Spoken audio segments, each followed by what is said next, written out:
Hello and welcome to our next video blog. I thought it would be good to carry on talking to Andy Serkis about some of the fun and games we had during our first block of shooting. Andy,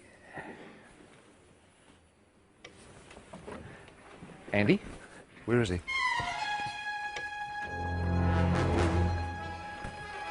Andy! What is this place? This isn't Wellington. Where am I? Isn't this where James Bond crashed his Aston Martin in 1964?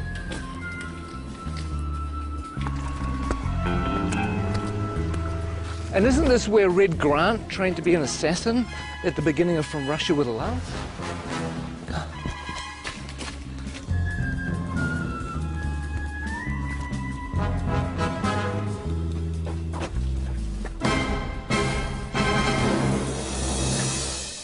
You know what? I think we should just run the blog anyway. So what we did is we asked cast and crew to tell us a few of their favourite memories from the first 3 or 4 months of shooting. So please enjoy that and I'll go figure out where I am.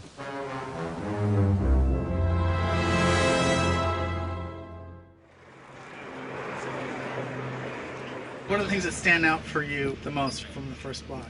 I think for me my favourite stuff we've done so far has been Gollum's cave. Was that precious? The way that Pete did that scene, it felt like I was watching a play. It was sort of like you could just sit back and watch these amazing guys do their thing. Him and Martin together were fantastic. It was really cool. Trying to get back into the head of Gollum. I don't know if I ever told this, but it felt like kind of doing an impersonation of a character that I played Yes. a long time. It was weird because it was like, you know, having to re-own it again. Yeah, it was pretty cool. It was a nice way of starting. I felt sorry for Martin because he was suddenly thrust into having to find the character of Bilbo and have to deal with you for a whole week, going at him the whole time. I mean, it must have been a bit intimidating. Blazes and splashes. That's a meaty mouthful. Yeah. It's going to be a good movie. Check it out. After 2 years of, oh my God, when are we ever going to shoot this film? We had 13 dwarves and a hobbit. We might have had a wizard as well. And suddenly, it's real. Seeing the sets were like amazing. That was true. I mean, coming to Bag End for the first time and walking through. That was our first day, wasn't it? It was, first day on the job. That was amazing. Can you name them? Name the dwarves. Ori Dori Nori, Biffa Bobba, Biffa... Biffa Bobba Buffa, Ori Nori Nori. I can never remember. See, that's the problem. You can't even remember who they are. You have Philly and Killy. There's Thorin, and there's Loin, and there's Oin, and Dwalin and Balin, and there's Biffa, Boffer and Bomber, and then there are the three Dori, Nori and Ori. I think that's it, isn't it? I think so. 13 Dwarves is one of the reasons why I dreaded The Hobbit and why I really didn't think I was going to make it for such a long time. But the irony is it's turned out to be one of the joys of the film. Oh my God.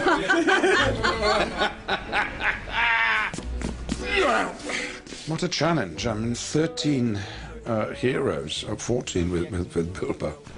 They all have to be differentiated in a way that isn't necessary in the book, but if you keep seeing them, you want to know who they are and specifically and what their attitude is and why they're on this journey. We need to move now! Come on! Some of the best memories were getting the dwarves ready. Everybody has helped these actors kind of find their way through lots of rubber and lots of hair. Walking through Weta and getting to see our designs and going, actually, God, I look amazing. I look the most amazing of anyone. That was probably the best day, wasn't it? Mm-hmm. Yeah. When you all said, gee, Jed's amazing. That's an amazing We design. did, yeah.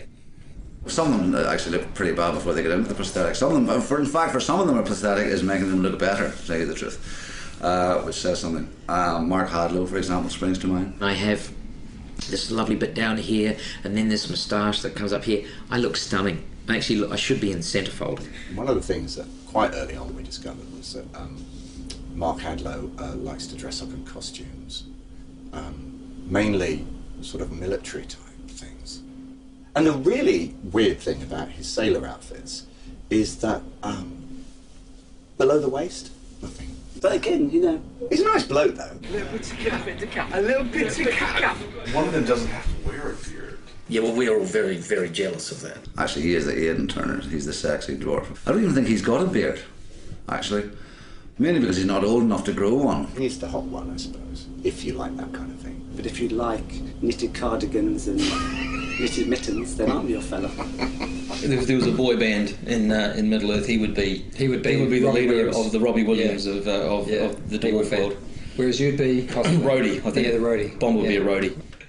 I think when people see the beards are going to come back in big time. They are. Huge. Give us a kiss. Gelek Dashruba.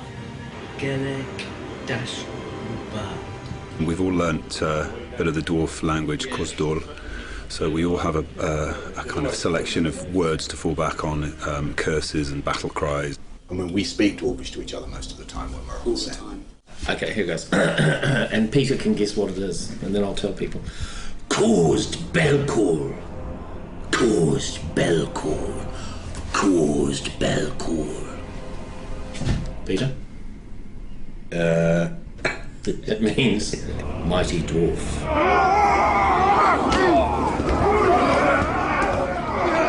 We had Troll Show. Well, you got to do all the fun stuff in Troll Show. Yeah, we do. I had to shoot dialogue and things, and he got to do all the good fighting troll stuff. That is the great thing about the dwarves, is that even though there's this comic element to some of the characters, not all of them, but some of them, when they fight, they really fight. We started with 3 months of intense training. We did stunt fighting, we did horse riding. We did the gym 4 times a week. We did dwarf movement intensely. They were trying to get us to a point where they could actually kill us and bring us back from the dead, kill us, bring us back from the dead, all the CPR and stuff like that, because that's what it'll be like on set. They did it by breaking us down. Yeah. They did it by essentially reducing us to the absolute amoeba stage and then building us up again as dwarfs. We've come through it as better dwarves, I feel. I do too. I mean, I know that William's discovered his inner dwarf. I have. Well, we all have, actually. It's a frightening thing, but it's the job that had to be done. If I could say key moments in Block 1, arriving in Rivendell and meeting Elrond and dining at his table, it really feels like you're stepping into Middle-earth. There are some who would not deem it wise. What do you mean? You're not the only guardian to stand watch over Middle-earth. I remember it now, but later on. I love working with Hugo and Kate back in Rivendell again. That was fantastic. Hello. Welcome. I still can't quite get over being on set with Ian as Gandalf and then, Kate Blanchett with Galadriel and Hugo with Elrond, and you just feel like you step back into a movie again. It's kind of weird. Is this a new one? This is different. Yeah, different one. High points really, I think, was getting Kate Blanchett with a long train. Beautiful. Kate, that's beautiful. Who that is? They're all going to want one. Just don't ask me to walk anywhere. One of the things that I like is that we're getting a little bit of the music into the movie too, the songs. Tolkien wrote quite a few songs for The Hobbit. I got to sing a song. You want to hum a few bars for us now? Oh, it's a classic song. It's after sort of Cole Porter and Gershwin, that type of thing. There's an inn, there's a merry old inn beneath an old grey hill. He squeaked and soared and quick at the tune while the landlord shook the man in the moon. It's after 3, he said. I think it'd be great if Dwalin just yelled the whole thing. So the cat They'll swallow the tipsy cat. Is this the Metallica version? Who is this? That's the Metallica version. Well, I'll be singing at the Oscars is a different matter, but hopefully some people might sing it in the shower. Excuse me. I think this is a Peter Jackson question. Which dwarf would you like to invite to dinner? Well, I wouldn't invite any of them except myself. I'm afraid that the table manners aren't of the best. But you get your fist when you do that! They would not want Biffa over for dinner. He would be like the bottom of the line.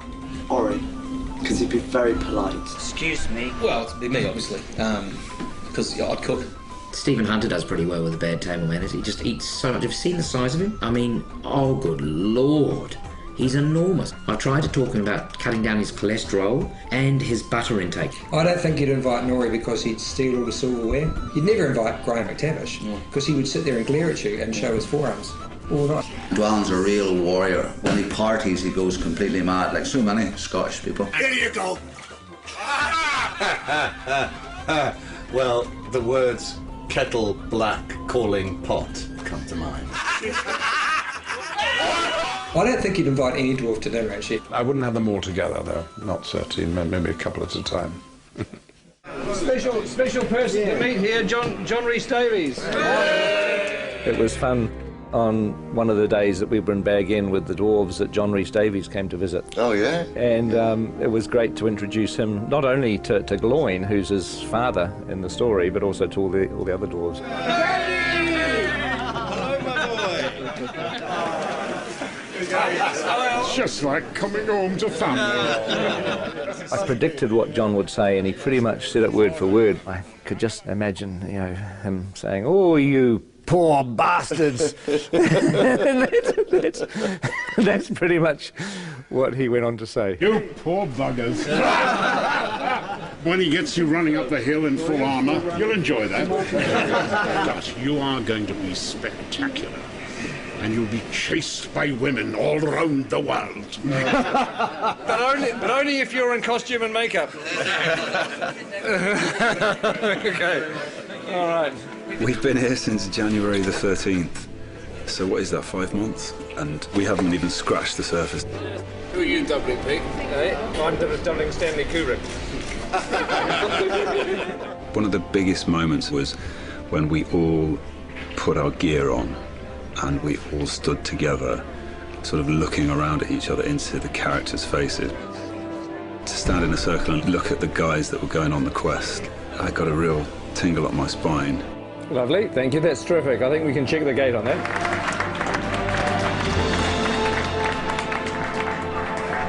Thank you very much. Thank you, guys. Thanks, guys. Thanks very much.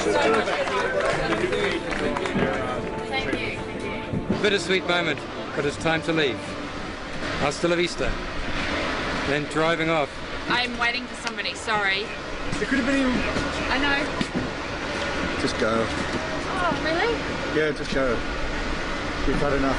Go. Are you wrapped? No, I'm not wrapped. They're keeping the good people. Okay. Oh, hey, Go again, we'll go now. Hey. Okay, we'll go now. It's a bittersweet moment, but it's time to leave.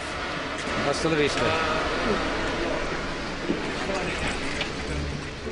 Well, I hope you enjoyed that. I don't know whether there'll be any more, because I have to find New Zealand, which I've lost. I think it's over here. Who is that odd little fellow?